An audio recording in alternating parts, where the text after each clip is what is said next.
Tiara pikir, rumah itu dibangun bersama cinta, tapi mengapa saat cinta hilang, semua diambil darinya? Dan saat ia nyaris merebut kembali haknya, kenapa justru kebenaran paling pahit datang dari orang yang paling ia percayai? Aroma tumisan bawang putih menyatu dengan wangi nasi yang baru matang.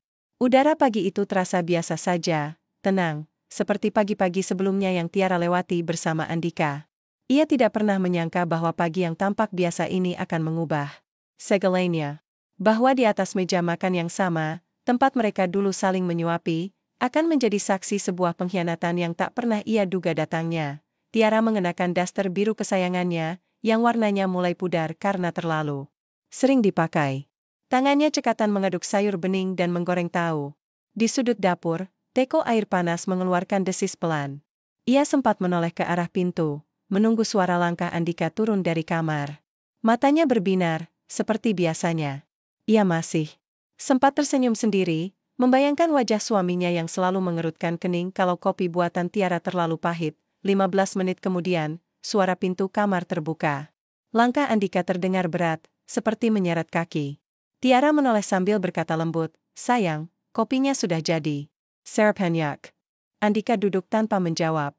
Tatapannya kosong. Ia menatap cangkir di depannya tanpa minat, lalu menyesap sedikit sebelum meletakkannya kembali dengan dentuman halus.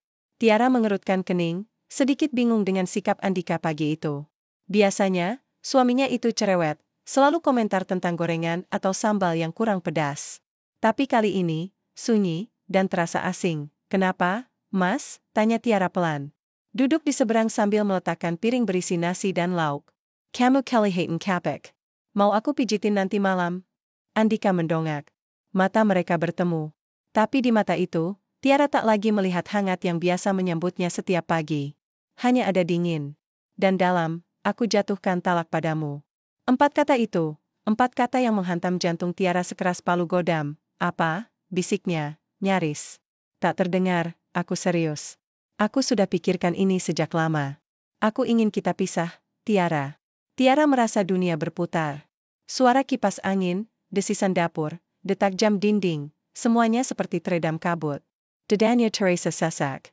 Ia menatap wajah Andika, mencari gurat bercanda di sana. Tapi tidak ada. Yang ia temukan hanya ketegasan. Dingin. Mengerikan. "Tapi, kenapa?"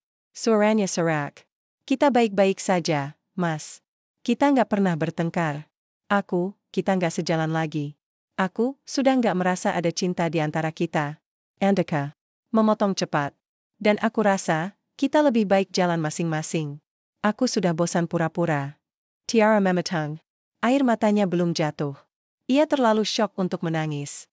Kalimat itu lebih dari sekadar luka. Itu penghancur dari semua yang pernah ia percaya. Ia mengingat saat-saat ketika mereka masih menumpang di kamar kos kecil, berbagi satu piring mie instan, saling menguatkan. Semua janji yang dulu Andika ucapkan saat menggenggam tangannya di bawah hujan deras, semuanya kini terasa seperti sandiwara. "Andika, kamu ini serius?" ucapnya terbata. Andika hanya mengangguk pelan, lalu berdiri dan meninggalkan meja makan. Tiara masih duduk terpaku. Tangannya gemetar. Cangkir kopi milik Andika masih utuh, hanya tinggal seperempat. Seakan-akan ia benar-benar hanya datang untuk menyampaikan satu hal, bahwa semua sudah berakhir. Beberapa menit kemudian, suara koper digeret dari lantai atas. Tiara berlari ke tangga. "Andika, jangan pergi. Kita bisa bicara dulu, Mas. Aku nggak ngerti apa yang terjadi." Andika tak menggubris. Ia mengenakan jaket dan sepatu, lalu meraih gagang pintu. "Kamu tahu betul, Tiara. Kamu bukan bagian dari hidupku lagi." Pintu tertutup, dan dengan itu, dunia Tiara juga ikut tertutup. Hari itu, Tiara tidak menangis. Ia duduk di ruang tengah. Dengan tatapan kosong, mendengar detak jam seperti dentuman keras yang menusuk telinganya. Segalanya terasa tidak nyata. Rumah yang ia bantu bangun dengan tangannya sendiri, kini terasa seperti kandang yang dingin dan sunyi. Ia mulai mengingat. Dari rumah kontrakan kecil yang mereka tinggali saat awal menikah, hingga rumah 2 lantai yang kini mereka tempati. Dari bisnis kecil menjual barang bekas di pinggir jalan, hingga toko perlengkapan elektronik yang ramai pelanggan. Tiara bukan hanya istri yang duduk manis di rumah. Ia bekerja, menyumbang ide, bahkan menggadaikan emas warisan ibunya demi modal awal usaha Andika, namun semua itu kini seperti menguap. Ia mulai membuka lemari, mencari surat-surat. akta rumah, kepemilikan toko, surat kendaraan. Semuanya, satu persatu, tangannya gemetar saat membaca nama pemilik di setiap dokumen, semua atas nama Andika, tidak ada jejak dirinya di sana. Tidak satu pun, tangisnya pun pecah, akhirnya. Bukan hanya karena ia ditinggalkan, tapi karena ia sadar, selama ini, cinta yang ia bangun bukanlah rumah, melainkan penjara. Dan ia telah menguncinya dengan tangan sendiri. Malam itu, Tiara tidur dengan mata bengkak. Telepon genggamnya terus berbunyi. Pesan dari teman dan keluarga yang baru tahu tentang perpisahan mereka. Namun Tiara tak sanggup membalas satu pun. Ia hanya memeluk selimut dan berbisik dalam hati. Aku harus bangkit. Aku nggak boleh kalah. Di sudut lain kota, Andika duduk di sebuah restoran mahal bersama seorang wanita yang memeluk lengannya. Ia tertawa, meminum wine, lalu berkata sambil senyum tipis, akhirnya selesai juga urusan lama itu. Namun ia tidak tahu bahwa wanita yang baru saja ia tinggalkan sedang memupuk luka menjadi kekuatan, dan bahwa perang sebenarnya baru saja dimulai. Langit mendung menutupi pagi berikutnya, seolah ikut berduka atas kepergian seseorang yang dulunya menjadi pusat semesta bagi Tiara. Udara dingin menusuk tulang, namun ia tetap terjaga sejak fajar menyingsing. Bukan karena ingin, tapi karena matanya sudah terlalu lelah menangis semalam. Ia hanya menatap kosong ke langit-langit kamar, membiarkan pikirannya menjelajah ke tempat-tempat yang menyakitkan. Tiara turun dari tempat tidur, perlahan. Kakinya terasa berat. Seperti melangkah di atas lumpur, penuh beban yang belum sempat dicerna sepenuhnya. Semuanya masih terasa seperti mimpi buruk, hanya saja kali ini, tak ada jalan untuk terbangun, dapur berantakan. Sisa sarapan kemarin masih utuh di meja. Nasi dingin. Tahu goreng mengeras. Kopi sudah berubah warna. Semua itu membisu, menjadi saksi dari hancurnya satu ikatan yang dulu ia percaya akan abadi. Ia berdiri lama di ambang pintu dapur, menatap meja makan yang sempat menjadi tempat berbagi tawa. Kini sunyi dan menyakitkan. Setelah membersihkan sisa makanan dengan gerakan mekanis, Tiara menghela napas panjang. Ai tahu, diam tak akan menyelesaikan apa pun. Andika telah pergi, dan bukan hanya membawa tubuhnya, tapi juga membawa seluruh haknya sebagai istri, secara hukum, secara sosial, bahkan secara batin. Dengan hati-hati, ia mengambil map berisi dokumen dari laci kamar. Surat-surat penting yang selama ini ia simpan dengan harapan suatu saat akan digunakan untuk sesuatu yang baik. Ia mulai membuka satu persatu, sertifikat rumah, dokumen toko, surat kendaraan, bahkan rekening bersama yang selama ini mereka kelola. Perlahan, wajahnya berubah. Jemarinya gemetar, semua dokumen atas nama Andika, tidak ada satupun yang mencantumkan namanya. Bahkan rekening yang selama ini ia rasa dikelola bersama, ternyata hanya Andika yang terdaftar sebagai pemilik utama. Tiara hanya memiliki akses transaksi. Tidak lebih dari itu. Semua ini, desisnya lirih, air mata kembali membasahi pipi. Ia ingat jelas saat rumah pertama mereka dibangun. Ia memilih keramik, mengurus tukang, bahkan ikut mengecat dinding sambil membawa makanan untuk para pekerja. Ia menyumbangkan seluruh tabungan pribadinya untuk menambah biaya pembangunan. Tapi tak sekalipun Andika mengajaknya ke notaris saat balik nama, saat itu, Tiara tak pernah curiga. Ia percaya. Sebenarnya, karena cinta, ia tak meminta bukti. Karena keyakinan, ia tak pernah bertanya lebih jauh, dan sekarang, semuanya mengkhianatinya. Tiara menghempaskan tubuh ke sofa. Pandangannya kosong. Dalam kepalanya, pertanyaan-pertanyaan menari tanpa henti. Kenapa aku bisa sebodoh ini? Kenapa aku percaya sepenuhnya tanpa menjaga diriku sendiri? Kenapa cinta yang kupupuk berubah jadi luka? Ia menghapus air mata, lalu berdiri. Ia tahu, ini tidak bisa dibiarkan. Ia harus memperjuangkan apa yang telah ia bangun. Jika ia diam, maka semua jerih payahnya selama bertahun-tahun akan lenyap begitu saja.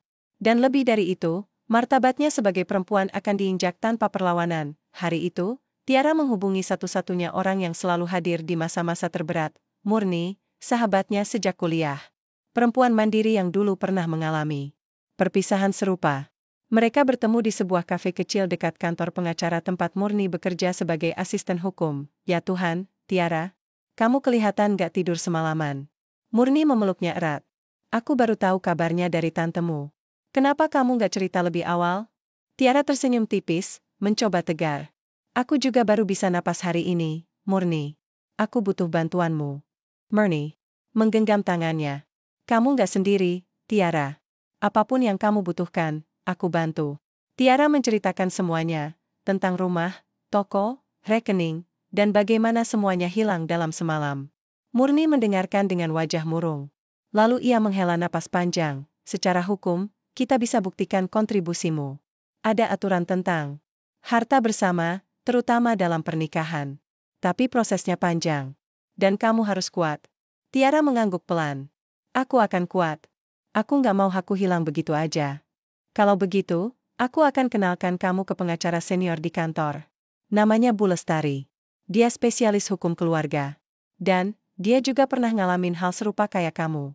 Nama itu membuat Tiara sedikit lega. Mungkin, akan berbeda rasanya.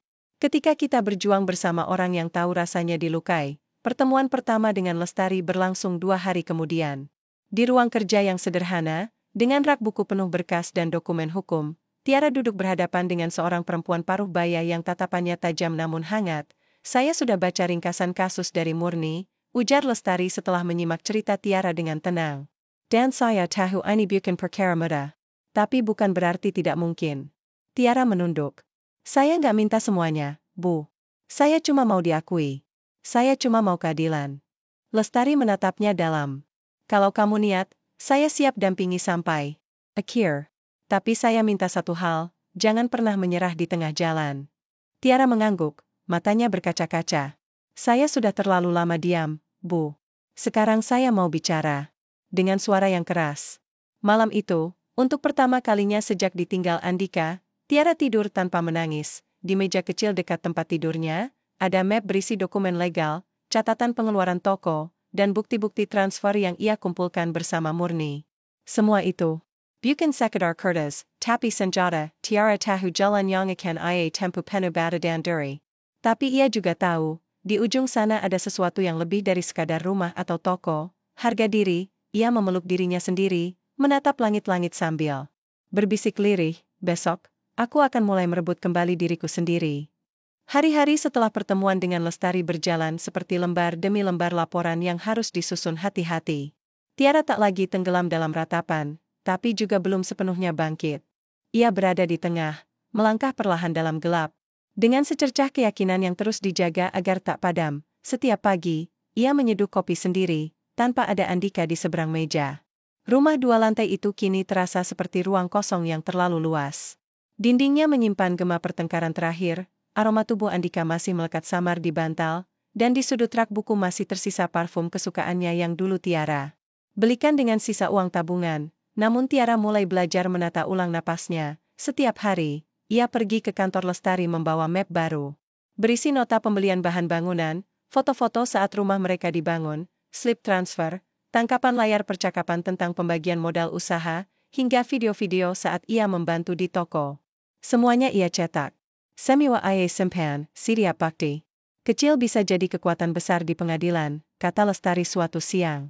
Dan kamu sudah membuktikan bahwa kamu bukan hanya istri, kamu adalah partner yang aktif. Tiara hanya mengangguk. Senyumnya pelan, tapi penuh tekad. Ia tak ingin menang karena belas kasihan. Ia ingin berdiri karena kebenaran berpihak padanya. Suatu sore, Murni mengajaknya duduk di balkon kantor. Hujan turun perlahan, membasahi ubin dan mengirim aroma tanah basah ke udara. Murni menatap ke kejauhan sebelum akhirnya berkata, "Kamu tahu, Tiara, aku bangga sama kamu." Tiara menoleh, alisnya terangkat. "Aku bilang menang apa, Murni." "Tapi kamu gak lagi tenggelam," sahut Murni cepat. "Banyak perempuan yang menyerah saat tahu semua harta atas nama suami. Tapi, kamu justru maju. Itu hal yang langka." Tiara diam. Di dalam hatinya, ada ruang yang perlahan menghangat. Kata-kata Murni seperti pelukan di hari yang basah, tapi ia sadar, jalan ini masih panjang. Minggu ketiga setelah konsultasi awal, Lestari resmi mengajukan gugatan pembagian harta bersama ke pengadilan agama. Tidak mudah. Banyak dokumen yang harus disiapkan, banyak prosedur yang menguras tenaga. Namun Tiara mengikuti semuanya. Satu persatu. Tanpa mundur, hari pertama sidang datang. Tiara datang dengan baju abu-abu sederhana, jilbab rapih, dan map coklat di tangan. Di ruang tunggu, ia melihat Andika duduk tak jauh darinya, mengenakan kemeja mahal dan jas abu gelap. Wajahnya tetap seperti dulu. Tenang, nyaris tanpa beban. Di sebelahnya, ada seorang wanita muda dengan riasan mencolok dan tatapan mencemooh. Sekilas, perempuan itu menggenggam tangan Andika. Tiara mengenalinya, sekretaris pribadinya dulu. Seketika, tubuh Tiara menegang. Naaman ia tak berkata apa pun.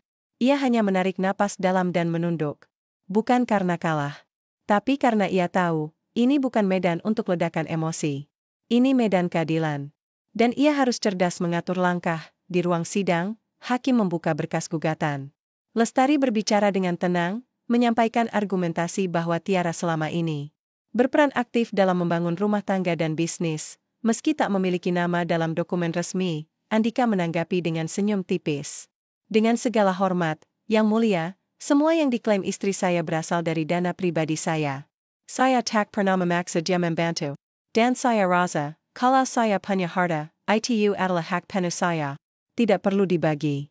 Tiara menggigit bibir. Namun ia tetap diam. Di hadapan hakim, ia belajar menahan diri. Ketika gilirannya tiba, suaranya gemetar tapi tegas. Yang Mulia, saya tidak menuntut semua harta. Saya hanya ingin keadilan. Selama bertahun-tahun, saya ikut membangun rumah itu. Saya mengelola toko. Saya bekerja dari pagi sampai malam. Tapi hari ini, saya berdiri di sini tanpa satupun bukti bahwa saya pernah menjadi bagian dari semua itu. Karena tidak ada nama saya. Di sana, hakim menatapnya lama. Lalu mencatat sesuatu di lembaran kertas. Beberapa hari setelah sidang pertama, Tiara kembali ke rumah yang kini terasa seperti museum. Ia membuka kotak penyimpanan yang selama ini ia simpan di bawah tempat tidur. Di dalamnya, ada album-album lama, foto pernikahan, dokumentasi pembangunan rumah, serta catatan harian tentang perkembangan toko. Ia membuka satu halaman, foto dirinya dan Andika, memegang cetakan tangan pertama anak mereka, anak yang tak sempat lahir. Keguguran yang dulu menguras semua air matanya. Di balik foto, tertulis tangan Andika, terima kasih sudah jadi pilar hidupku. Tiara tersenyum getir. Dulu, ia pikir kata-kata itu adalah janji. Ternyata hanya pujian sementara, namun hari itu, ia tak menangis. Ia menyimpan foto itu, lalu kembali mengatur dokumen. Besok, sidang kedua. Dan ia harus lebih siap di ruang sidang. Kedua, Andika membawa saksi, seorang teman lamanya yang mengaku bahwa Andika mendapatkan rumah itu dari warisan orang tuanya. Ia juga membawa surat hibah atas nama ayahnya yang telah wafat beberapa tahun lalu. Lestari mengamati dokumen tersebut dengan alis mengernyit. Tiara merasakan dadanya sesak. Tapi ia tetap tenang. Karena Lestari berbisik di telinganya, kita belum kalah. Kita baru mulai. Dan benar saja. Saat hakim bertanya apakah ada bukti bahwa rumah itu dibangun sebelum warisan diterima, Andika hanya mengangkat bahu. Ia tak punya tanggal pasti. Lestari pun menunjukkan catatan rekening Tiara yang digunakan untuk membeli material rumah sebelum. Surat hibah keluar, suasana sedang menegang. Hakim mulai menatap berkas dengan lebih serius. Tiara menyadari satu hal penting, kebenaran memang butuh waktu. Tapi ia akan menemukan jalannya. Hari mulai gelap saat Tiara keluar dari pengadilan. Langit jingga menggantung di atas kota, dan suara adzan berkumandang pelan dari kejauhan. Tiara berdiri sejenak di pelataran gedung, membiarkan angin menerpa. Wajahnya murni menyusul dari belakang. Sidang hari ini luar biasa. Kamu luar biasa. Tiara tersenyum kecil. Masih panjang, murni. Tapi aku belajar satu hal, apa itu? Bahwa keadilan bukan untuk mereka yang menang suara. Tapi untuk mereka yang tak pernah lila menyuarakan kebenaran. Dan malam itu, di dalam kamar sederhana miliknya yang baru, Tiara duduk menulis sesuatu di kertas. Aku bukan sekadar mantan istri. Aku adalah perempuan yang berdiri dengan luka, tapi berjalan dengan kepala tegak. Dan aku belum selesai. Tiap page kini membawa hawa baru bagi Tiara. Meski belum bisa disebut tenang, tapi setidaknya ia mulai terbiasa menjalani hari tanpa suara langkah kaki Andika di tangga, tanpa tawa palsu yang dulu sering ia pertanyakan dalam hati. Sunyi memang.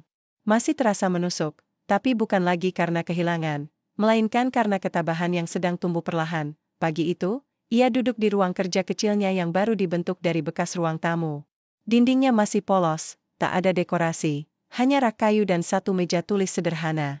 Namun di meja itu, terhampar tumpukan berkas yang kini menjadi senjatanya. Tiara memandangi selembar surat hibah yang Andika ajukan di sidang sebelumnya.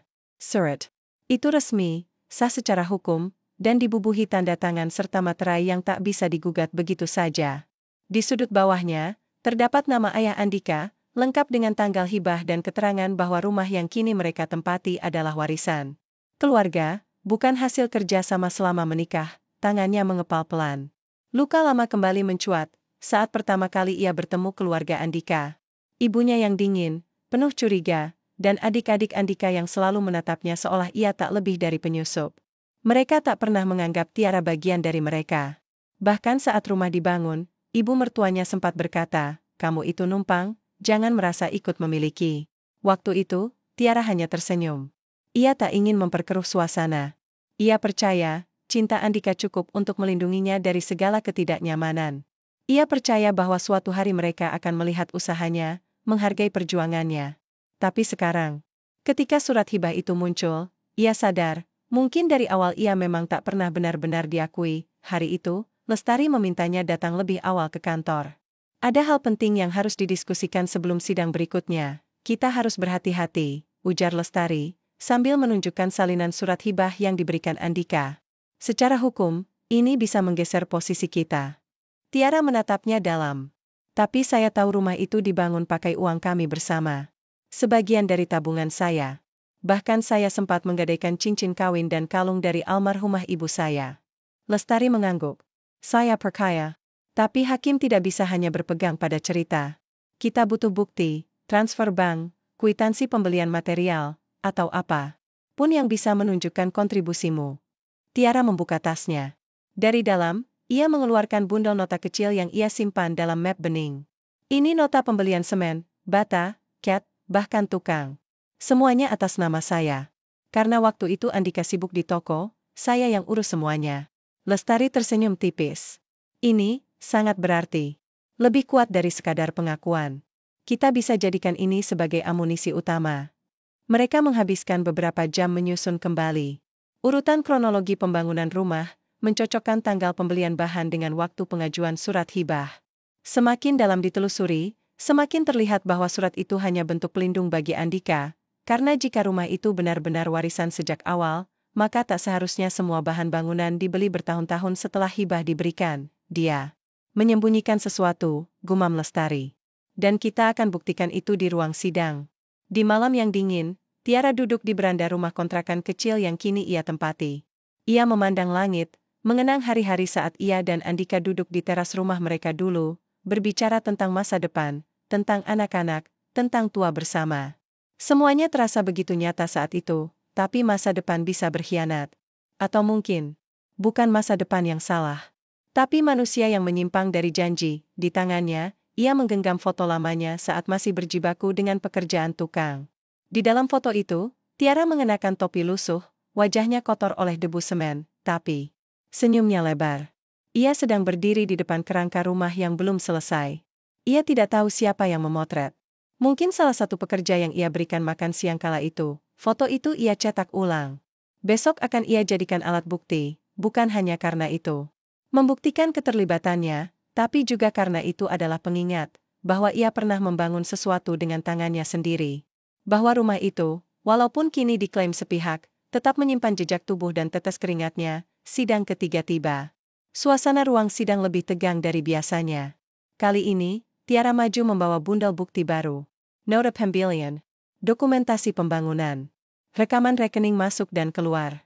Dan, tentu saja, foto dirinya di tengah bangunan yang belum jadi. Hakim memeriksa satu persatu dengan seksama. Di sisi lain, Andika tampak mulai tak tenang. Beberapa kali ia berbisik kepada pengacaranya. Tiara memperhatikan gerak-geriknya. Dan, disitulah ia sadar, kebohongan itu mulai goyah. Lestari berdiri, menyampaikan pernyataan dengan tenang namun penuh penekanan. "Yang mulia, klien saya bukan hanya istri secara sah. Ia adalah individu yang secara aktif menyumbang tenaga, pikiran, dan materi untuk membangun rumah yang kini dipermasalahkan. Meski atas nama tergugat, bukti-bukti yang kami ajukan menunjukkan keterlibatan langsung penggugat dalam setiap tahap pembangunan. Maka dari itu, rumah ini bukan warisan murni. Ia adalah hasil usaha bersama." Hening sejenak. Hakim mengetuk palu ringan di meja.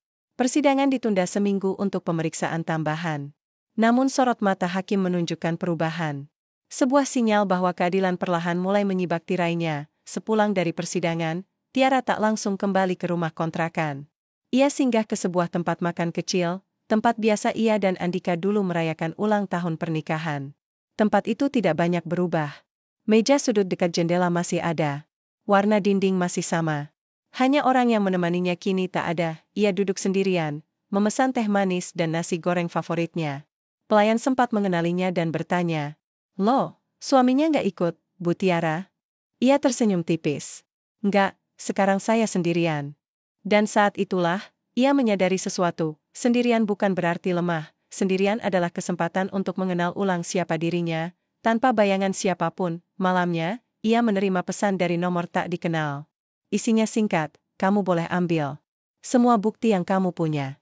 Tapi kamu nggak akan bisa rebut semuanya dariku. Jangan harap." Tiara menatap layar ponsel tanpa emosi. Ia tahu betul siapa pengirimnya, ia mengetik balasan, lalu menghapusnya. Lalu menutup ponsel, tidak perlu balas dendam dengan kata-kata, karena waktu akan membuktikan, siapa yang benar akan berdiri lebih kuat, bukan karena menang, tapi karena tak pernah mundur, dan Tiara memilih untuk tetap berdiri. Tiara menatap pantulan dirinya di cermin ruang tamu. Ia baru selesai berdandan sederhana, kebaya krem, kerudung senada, riasan tipis yang hanya menonjolkan ketegasan tatapannya. Di balik penampilannya yang tenang, ada badai yang bergemuruh. Hari ini, sidang lanjutan akan menentukan arah dari perjuangannya. Lestari sempat mengingatkan bahwa kemungkinan besar Andika akan menggunakan surat pamungkas yang selama ini ditahan. Sesuatu yang bisa membuat segalanya berubah. Sesuatu yang mungkin dapat membatalkan peluang Tiara mempertahankan haknya. Namun Tiara tetap bersikukuh hadir dengan kepala tegak. "Kalau mereka datang dengan senjata, aku akan datang dengan kebenaran," ucapnya pagi itu saat Lestari menjemput. Di perjalanan menuju pengadilan, mobil Lestari terisi hening. Hanya terdengar suara musik pelan dari radio dan deru kendaraan yang lewat. Tiara memendangi jalanan yang biasa oleh hujan semalam. Setiap rambu lalu lintas, setiap halte, setiap toko kecil yang dilewati, mengingatkannya akan perjalanan rumah. Tangga yang kini tinggal kenangan, tiba di gedung pengadilan, suasana lebih ramai dari biasanya. Kasus yang ditangani hari itu cukup banyak, namun Tiara merasa semua mata seolah tertuju padanya. Mungkin hanya perasaannya sendiri. Atau mungkin karena Andika dan wanita yang selalu mendampinginya akhir-akhir ini tampil mencolok, seperti hendak pamer bahwa mereka sudah menemukan bahagia baru. Tiara mengabaikan. Baginya, ini bukan tentang siapa yang tersenyum paling lebar, tapi siapa yang berani berdiri paling tegak. Ruang sidang terasa lebih dingin dari biasanya. Hakim memulai sesi dengan wajah serius. Lestari memberikan penjelasan.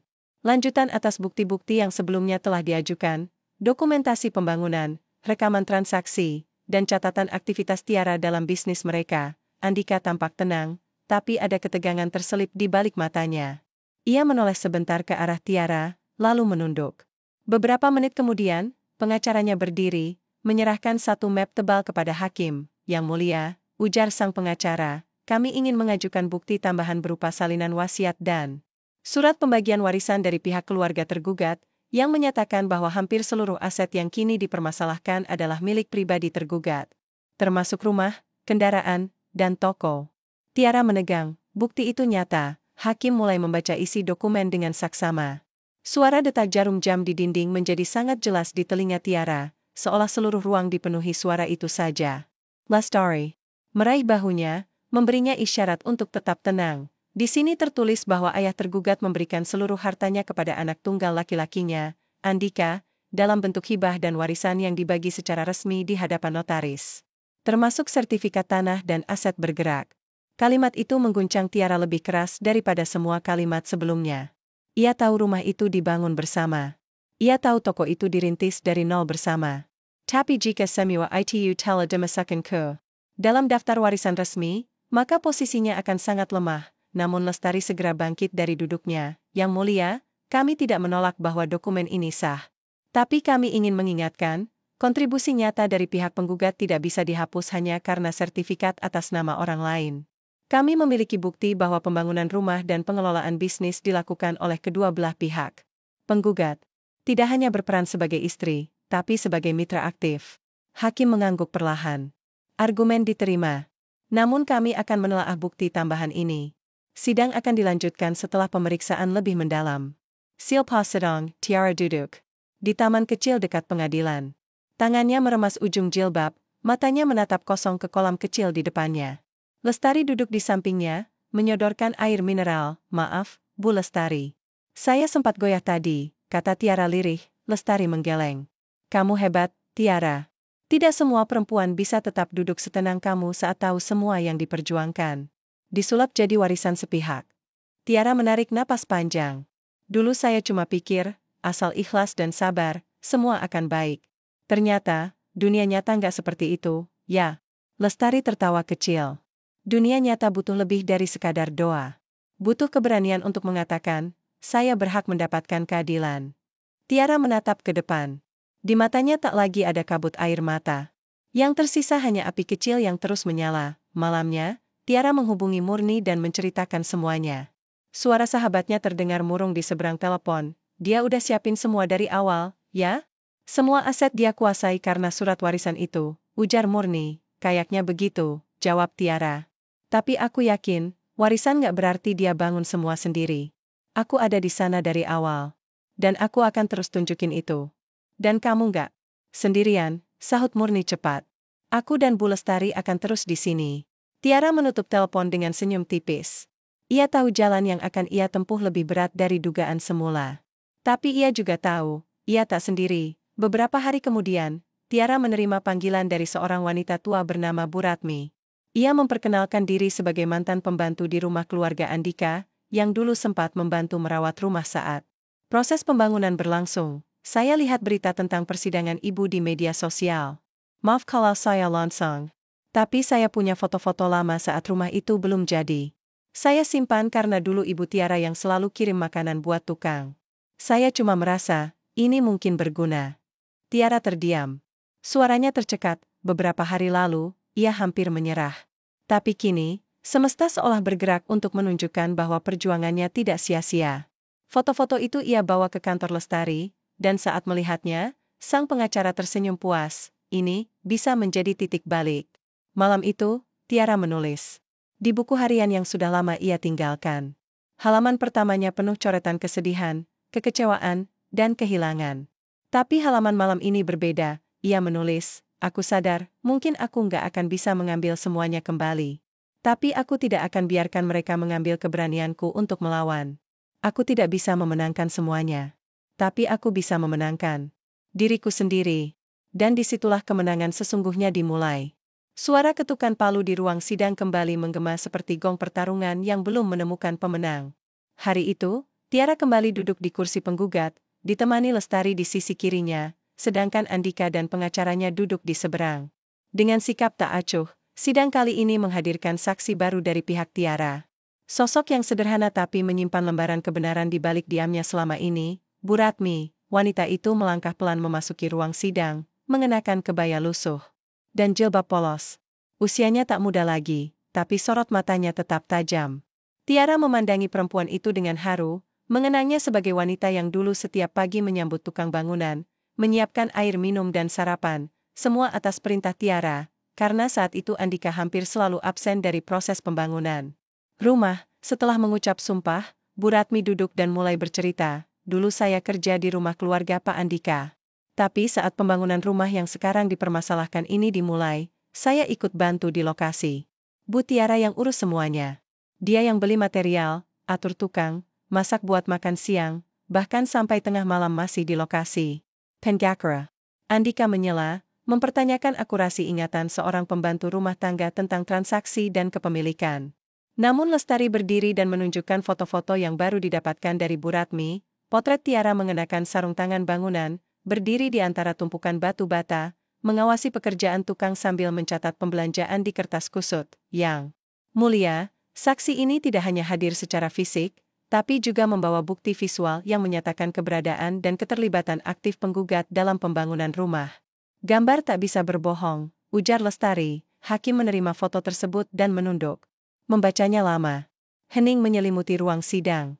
Dan untuk pertama kalinya sejak perkara ini dimulai, Tiara melihat wajah Andika sedikit berubah. Tidak lagi setenang biasanya. Usai sidang, Tiara duduk bersama Lestari di taman pengadilan. Mereka menunggu salinan nocelan sebelum pulang. Di seberang bangku, Andika berdiri sendiri. Wanita yang biasa menggandengnya tak terlihat hari itu. Mungkin sengaja menghindar. Atau mungkin mulai melihat bahwa sandaran yang ia pilih tidak seteguh bayangan. Tiara berdiri. Ia berjalan mendekati Andika, berhenti dalam jarak yang cukup aman. Aku nggak datang ke sini buat mempermalukan kamu, Dick, katanya lirih. Aku datang untuk mengambil kembali apa yang sudah kupunya sejak awal. Andika mengangkat wajah. Mata mereka bertemu, dulu kita bangun semua ini bareng. Tapi kamu pilih ambil semua buat sendiri. Setidaknya, sekarang aku tahu. Aku nggak salah. Andika tidak membalas. Ia hanya menatap, lalu menoleh menjauh. Tatapannya seperti dinding batu yang mulai retak. Tiara kembali ke bangku, dan Lestari menoleh dengan senyum kecil. Kamu baru saja bicara lebih keras dari semua. Dokumen yang pernah kita bawa. Tiara membalas senyum itu, meski matanya mulai berair. Tapi bukan karena lemah, karena lega. Beberapa hari setelah sidang, sebuah panggilan telepon masuk ke ponsel Tiara. Nomor tak dikenal. Saat ia angkat, suara berat di seberang menyebutkan nama yang sempat terlupa, Pak Wibowo, mantan mitra bisnis Andika. Dulu mereka membuka toko bersama, namun kerjasama itu bubar karena perbedaan prinsip. Saya lihat pemberitaan kamu di media. Saya ingat kamu, ujar suara itu. Tiara diam. Waktu kamu datang ke toko dulu, kamu yang ngatur keuangan. Kamu yang bantu bikin sistem pembukuan. Saya masih simpan beberapa email dan catatan dari kamu, mungkin bisa membantu. Tiara tak mampu menahan napas lega. Pak, kalau Bapak bersedia, itu sangat berarti buat saya. Malamnya, Pak Wibowo mengirim beberapa bukti, salinan email saat Tiara membuat laporan keuangan, catatan pembelian awal barang dagangan, serta pesan-pesan dari Tiara kepada vendor dan distributor. Lestari tertawa kecil saat melihat semuanya. Semesta makin jelas berpihak.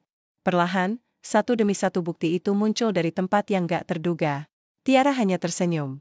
Tapi di dalam dadanya, sebuah gejolak haru menghangatkan luka yang belum sepenuhnya sembuh. Sidang keempat menjadi titik tolak. Bukti dari Bu Ratmi dan Pak Wibowo dimasukkan sebagai tambahan kuat bahwa aset yang diklaim sebagai warisan itu sebenarnya merupakan hasil kerja bersama. Lestari juga menekankan bahwa surat hibah muncul justru setelah rumah dan toko berdiri, bukan. Sebelumnya, Andika mulai gelisah. Saat pengacaranya menyampaikan pembelaan, suaranya tak seyakinkan dulu.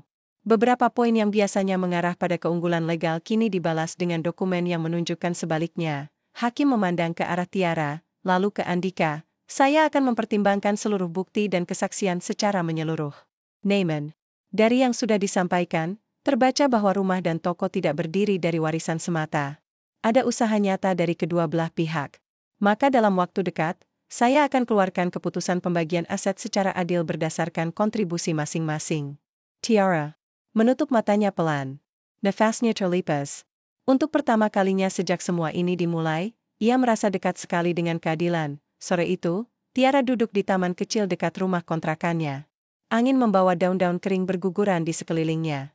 Ia menulis sesuatu di jurnalnya lagi. Aku pernah takut kehilangan semuanya.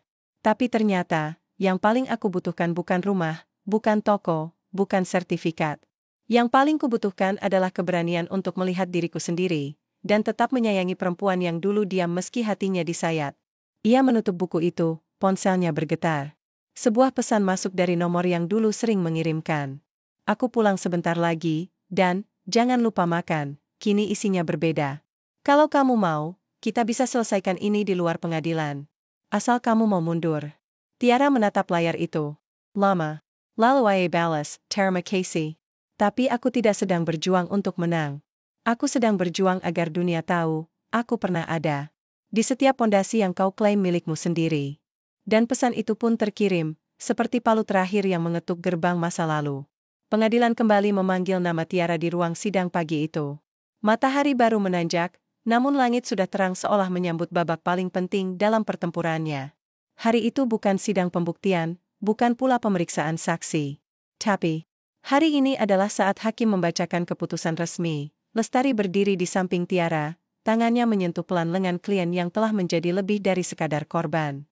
Tiara kini adalah seorang perempuan yang berdiri sendiri di atas luka, tapi tidak menjadikannya beban.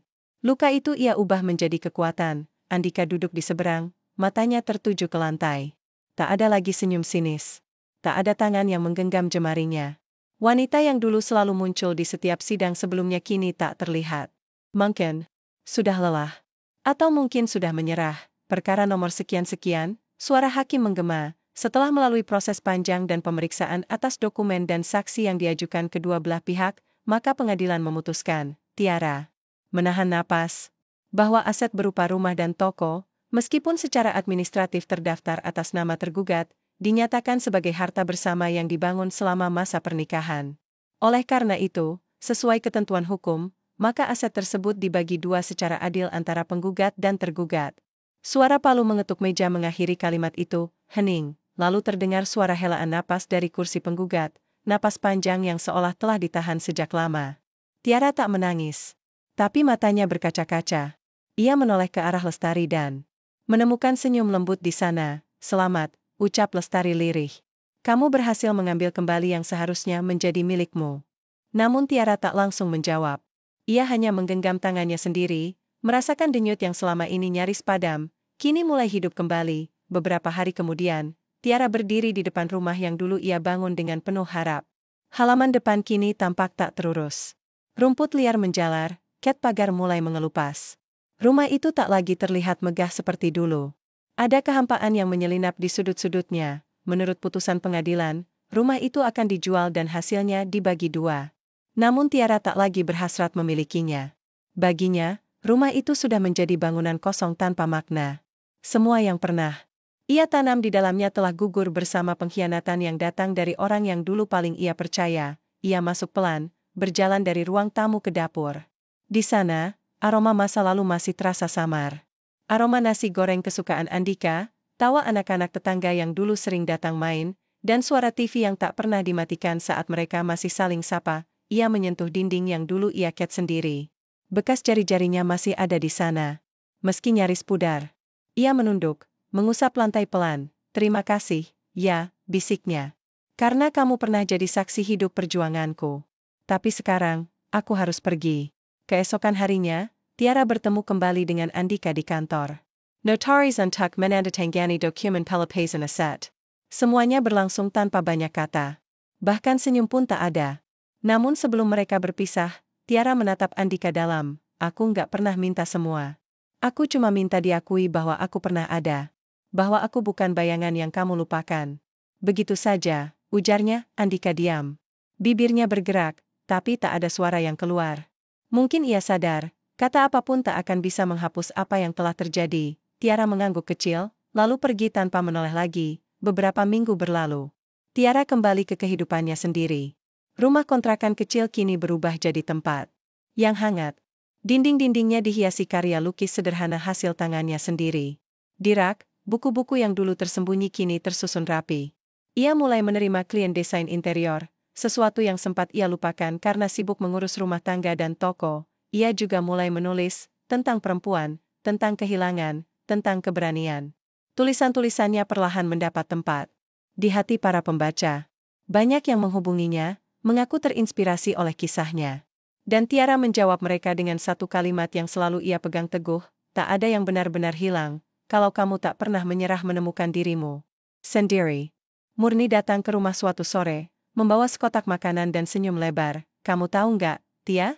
Kamu sekarang jauh lebih hidup dari waktu masih menikah, ucapnya sambil duduk di kursi rotan yang baru Tiara beli. Tiara tertawa kecil. Karena sekarang, aku nggak lagi hidup untuk menyenangkan orang lain. Mereka tertawa bersama, namun dalam tawa itu ada kesadaran yang dalam, bahwa perempuan, saat dipatahkan, bukan untuk dikasihani, tapi untuk diberi ruang bangkit. Malam itu, Tiara duduk di jendela kamarnya. Angin berhembus pelan, membelai wajahnya yang tampak damai. Di tangannya, ia menggenggam satu lembar surat, bukan dari pengadilan, bukan dari Andika, tapi dari dirinya sendiri. Surat itu ditulis untuk dirinya yang dulu, untuk Tiara yang pernah buta karena cinta. Kamu tidak salah percaya. Tapi kamu salah. Menyerahkan seluruh hidupmu pada orang yang tak mengerti nilaimu. Tapi hari ini, aku bangga padamu. Karena kamu memilih berdiri. Kamu memilih memperjuangkan hakmu. Bukan demi harta, tapi demi keutuhan dirimu sendiri. Kamu tidak kehilangan segalanya. Kamu justru menemukan dirimu kembali. Tiara melipat surat itu, menyimpannya dalam kotak kecil di atas lemari, dan malam itu, untuk pertama kalinya setelah sekian lama, ia tidur tanpa mimpi buruk. Pagi datang dengan cahaya lembut yang merayap pelan di sela tirai jendela kamar Tiara. Tidak ada ketegangan dalam udara. Tidak juga kesedihan yang menggantung seperti dulu. Hanya keheningan yang hangat, seperti tangan yang memeluk dari belakang. Tanpa banyak kata, Tiara membuka mata dengan napas yang utuh. Hari ini tak ada jadwal sidang, tak ada tumpukan bukti hukum, tak ada pertemuan dengan pengacara. Yang ada hanya dirinya sendiri, dan dunia yang perlahan mulai kembali membuka pintu. Ia menyeduh teh hangat, menuangkannya ke dalam cangkir bergambar bunga yang ia beli saat masih bersama Andika. Namun kali ini, ia tak lagi merasa hancur setiap melihat benda-benda yang mengandung kenangan. Karena kini, ia tak lagi berjalan mundur. Ia belajar untuk membiarkan masa lalu tetap di tempatnya. Di meja kecil ruang makannya, terhampar sketsa desain interior untuk proyek pertamanya sejak sekian lama. Seorang klien dari luar kota menghubunginya lewat media sosial dan meminta bantuan untuk mendesain ulang kafe milik ibunya. Bukan proyek besar, tapi cukup untuk kembali melatih naluri seninya yang sempat terabaikan selama bertahun-tahun dan lebih. Dari itu, proyek itu menjadi simbol bahwa dirinya masih utuh. Bahwa ia masih memiliki kemampuan. Bahwa nilai dirinya tak pernah bergantung pada siapapun. Siang itu, Tiara mengunjungi kafe kecil yang terletak di pinggiran kota. Pemiliknya, seorang wanita parubaya bernama Bu Novi, menyambutnya hangat. Saya baca cerita ibu di media online. Saya salut. Banyak perempuan yang kalau sudah jatuh, susah sekali untuk berdiri lagi. Tapi ibu Kelly Hayton tenang. Kuat, ujar Bu Novi sambil menyuguhkan kopi hangat. Tiara tersenyum pelan. Saya juga sempat jatuh. Bahkan pernah merasa tidak layak hidup. Tapi hidup ini seperti benang kusut, ya, Bu. Harus kita urai sendiri pelan-pelan. Mereka berbicara lama. Tentang desain interior, tentang pengalaman masa lalu, dan tentang keberanian. Dan di tengah percakapan itu, Tiara merasakan sesuatu yang sangat asing tapi menenangkan. Ia mulai menikmati dirinya sendiri. Malam harinya, Murni datang menginap. Mereka duduk di lantai ruang tengah sambil menyantap camilan dan berbagi cerita seperti masa remaja dulu. Aku dengar si Andika sekarang mulai sepi job. Banyak pelanggan yang pindah karena nggak nyaman sama sikap dia, kata Murni sambil mengunyah kacang goreng. Tiara hanya mengangkat bahu. Aku nggak berharap dia jatuh. Aku cuma nggak mau lagi ikut terseret ke dalam hidupnya. Kamu tahu nggak, Tia? Kamu sekarang udah kayak pohon yang pernah ditebang tapi tumbuh lagi dari akar. Lebih kuat. Lebih tinggi. Ucapan itu membuat Tiara menoleh, menatap sahabatnya dengan mata berkaca. Dulu, saat ia hancur, hanya Murni yang bertahan. Yang menampung amarah dan tangisnya tanpa menilai. Dan hari ini, Murni tetap duduk di sisinya. Tanpa pamrih, Tiara memeluk sahabatnya erat. Terima kasih, karena nggak pergi. Murni membalas pelukannya. Kamu nggak sendirian, Tia. Nggak pernah. Beberapa minggu kemudian, Tiara menyelesaikan proyek pertamanya. Kafe kecil itu berubah menjadi tempat yang nyaman dan estetik. Dinding putih dipadukan dengan tanaman rambat, lampu gantung kuning hangat, dan kursi-kursi rotan yang memberikan kesan rumah bagi siapapun yang datang. Bu Novi tersenyum bangga. Kamu harus jadi pembicara, Tiara. Ceritamu bisa menguatkan banyak perempuan. Tiara tertawa kecil.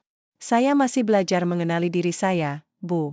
Tapi kalau ada yang bisa saya bagi dari luka ini, mungkin itu bisa jadi cara saya sembuh. Dan tawaran itu benar-benar datang. Sebuah komunitas perempuan mengundangnya menjadi pembicara dalam forum kecil tentang perempuan dan ketahanan hidup. Awalnya, Tiara ragu. Ia belum pernah bicara di depan orang banyak, apalagi tentang pengalaman pribadi yang masih menyisakan jejak perih. Namun Lestari, yang kini menjadi sahabat barunya, berkata, kamu sudah bicara di depan hakim, di depan suamimu yang mengkhianati kamu, di depan semua orang yang pernah meremehkanmu. Masa kamu takut bicara di depan perempuan-perempuan yang ingin mendengar kamu? Kalimat itu menjadi pukulan telak yang menggugah nyali Tiara, dan akhirnya, ia pun berdiri. Di atas panggung kecil, di hadapan puluhan wajah perempuan dari berbagai usia dan latar belakang. Tangannya gemetar saat memegang mikrofon. Tapi ketika kata pertama keluar dari bibirnya, seluruh beban di dada mulai terangkat. Aku pernah merasa hidupku habis. Aku pernah merasa kehilangan segalanya, termasuk harga diriku. Tapi kemudian aku sadar, aku tidak kehilangan apapun. Aku hanya kehilangan orang yang tak pernah benar-benar mencintaiku. Sedangkan diriku sendiri, aku masih ada. Masih bernapas. Masih bisa berdiri. Dan itu cukup. Ruangan hening. Lalu satu persatu tangan terangkat, memberi tepuk tangan yang bukan hanya sambutan, tapi pengakuan. Tiara menunduk, membiarkan air matanya jatuh. Tapi kali ini, Air mata itu bukan karena lemah, melainkan karena akhirnya, ia bebas. Malam itu, ia kembali ke rumahnya dengan langkah ringan. Ia berdiri di depan kaca, menatap dirinya sendiri. Tidak lagi sebagai mantan istri. Tidak juga sebagai korban, kini, ia adalah Tiara, perempuan yang pernah dibungkam tapi memilih bersuara. Yang pernah dijatuhkan tapi memutuskan untuk naik, bukan sekadar bangkit. Ia membuka jendela kamar, membiarkan angin malam masuk, dan di sana, ia menulis lagi, "Aku tidak lagi berjuang untuk membuktikan sesuatu kepada siapapun.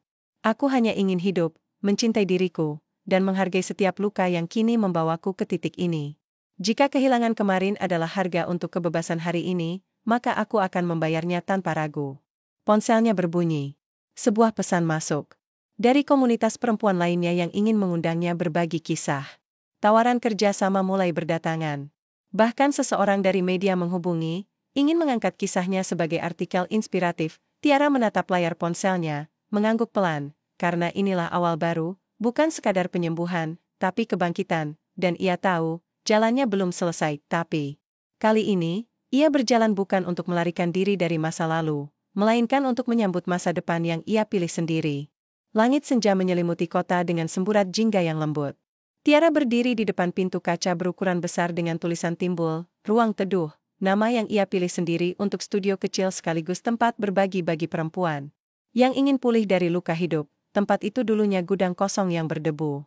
Kini, di bawah sentuhan tangannya, berubah menjadi ruang hangat yang berisi rak buku, kursi rotan, dan tembok penuh lukisan yang dibuat oleh para perempuan yang pernah terluka. Tak ada sofa mewah, tak juga karpet tebal. Namun setiap sudutnya menyimpan kisah dan harapan. Tiara menghirup udara dalam-dalam.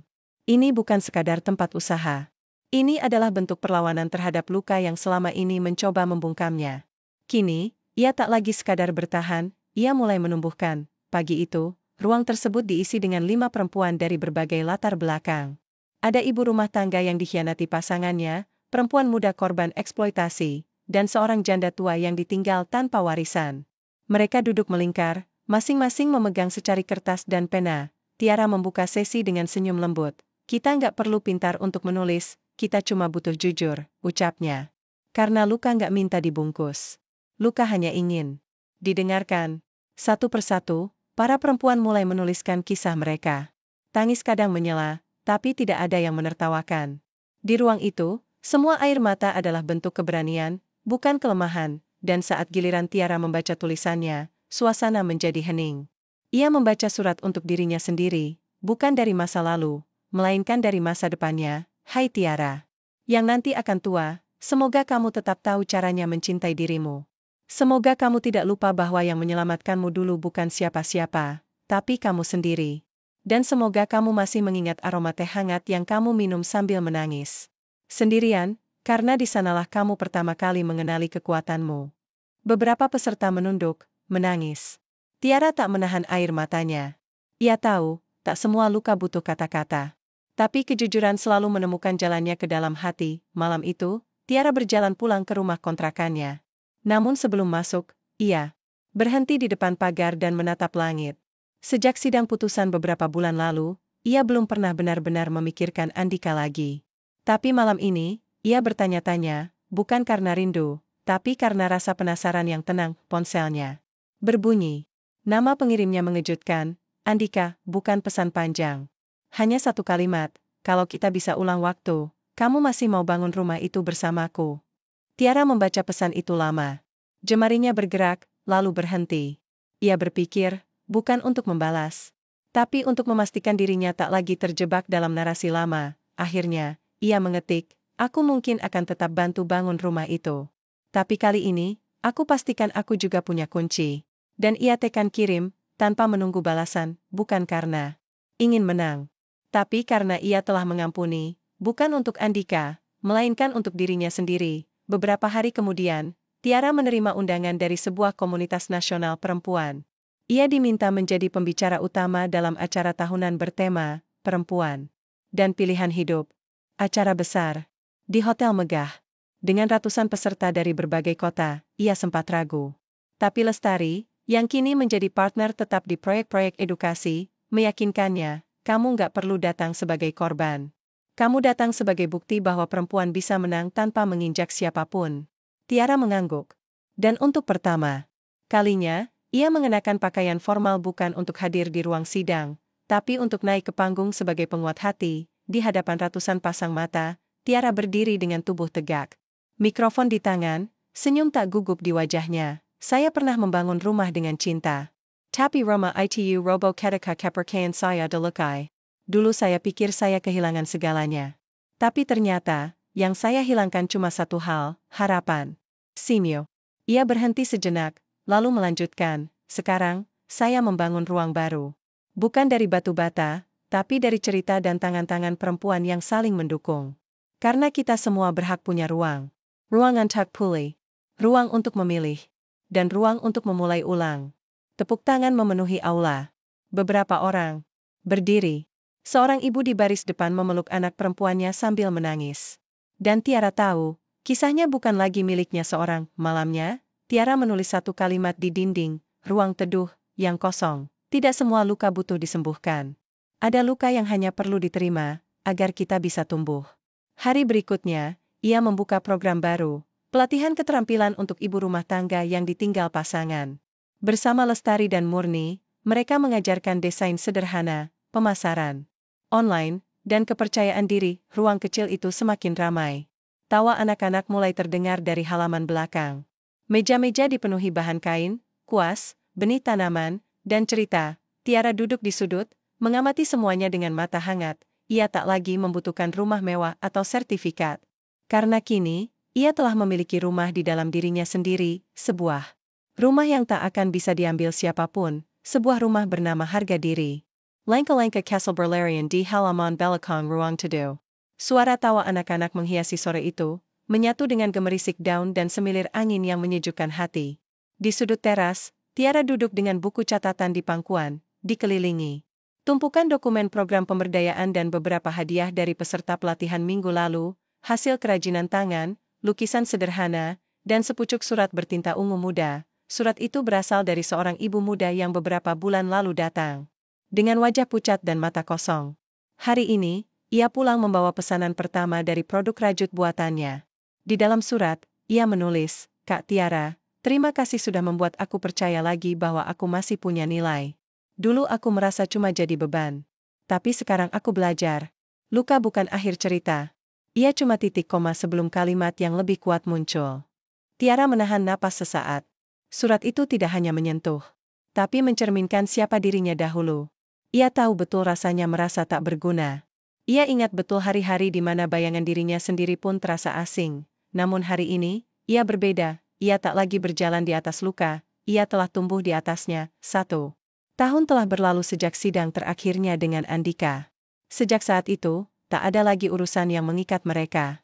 Aset telah dibagi. Nama telah dilepas dari dokumen kepemilikan. Bahkan nomor kontak keduanya pun sudah saling diblokir.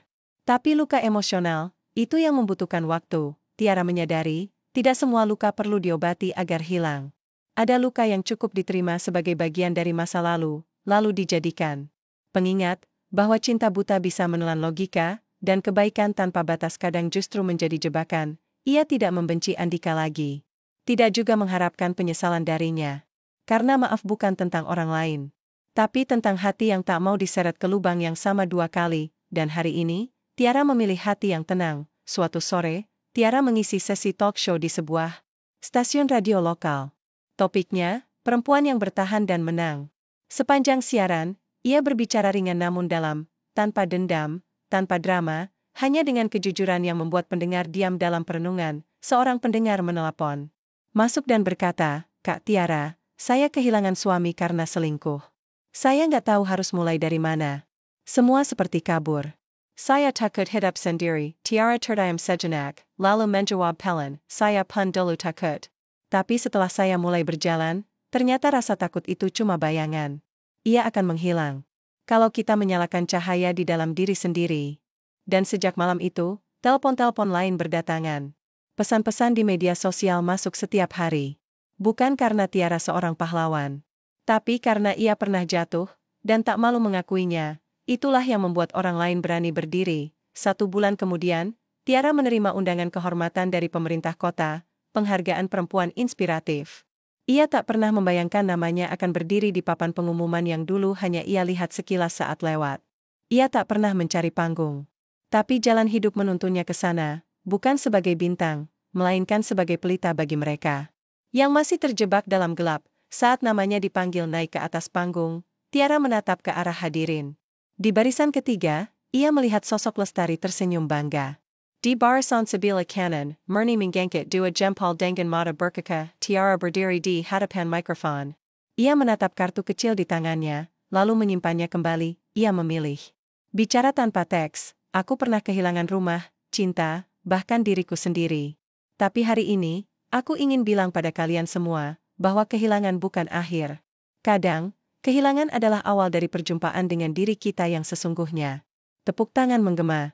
Namun suara di hati Tiara lebih nyaring dari semuanya. Akhirnya, aku sampai juga. Malam itu, setelah acara selesai, Tiara pulang ke rumah kecilnya. Sebuah rumah sederhana yang ia sewa dari hasil proyek desain dan pelatihan. Tidak luas, tidak mewah, tapi penuh makna. Ia membuka pintu, menyalakan lampu, dan mendapati kucing kecil yang dulu ia temukan di jalan menyambut di depan pintu. Tiara tertawa pelan. Ia lalu masuk ke kamar, membuka buku hariannya, dan menulis, "Aku tidak lagi menunggu seseorang menjemputku dari keterpurukan. Aku telah belajar menjemput diriku sendiri." Ia menutup buku itu, lalu berdiri di depan cermin. Rambutnya tertutup jilbab sederhana. Di wajahnya, ada garis-garis tipis lelah, tapi tak ada lagi ketakutan.